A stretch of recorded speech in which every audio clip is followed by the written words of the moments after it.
ge alon ni hai le chuin thlana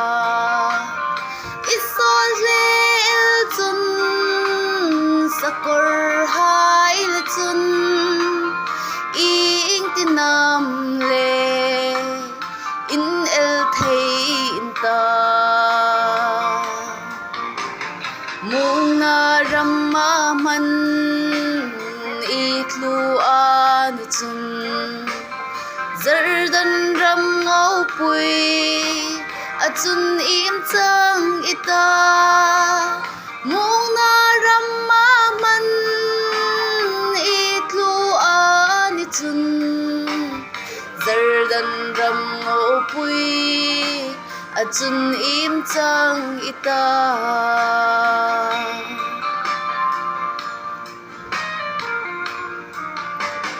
hun tra zleng na ni eng sung hin lal pa ta ding in sin thong ei tiu o hun khir ta khai at lung ma ngei hin lung sin na hun tra ni lim ma hin lal pa ma ngei hai san ding sin thong ngei tiêu lung sin na hun tra ni lim ma hin lal pa ma ngei hai san ding sin thong ngei tiêu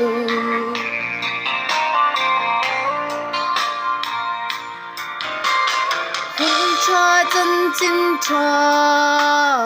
in tlung na hun cha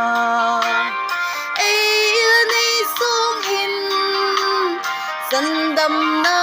thu cha puongdar ei tiu an mi ko zingi ram thim ma tla ra bo mang san ngai ha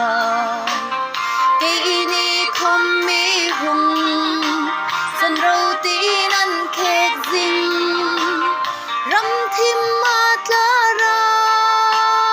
bo mang san ngai ha cây ni không mi hùng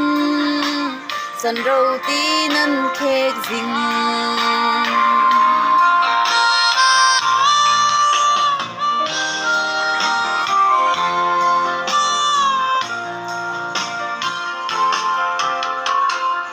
cha chân chin cha